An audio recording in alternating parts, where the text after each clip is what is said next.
London के ओपरा house में एक ड्रामे के दौरान फ़लस्तीनी परचम लहरा दिया गया।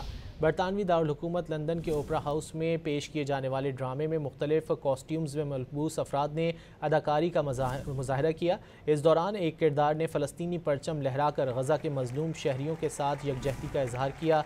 इस मौके पर पीछे से एक शख्स ने वो परचम छीनने की कोशिश की, लेकिन वो कामयाब ना हो सका। वाक़े की वीडियो सोशल मीडिया पर वायरल हो गई। लंदन के ओपरा हाउस में एक ड्रामे के दौरान फ़लस्तीनी परचम लहरा दिया गया।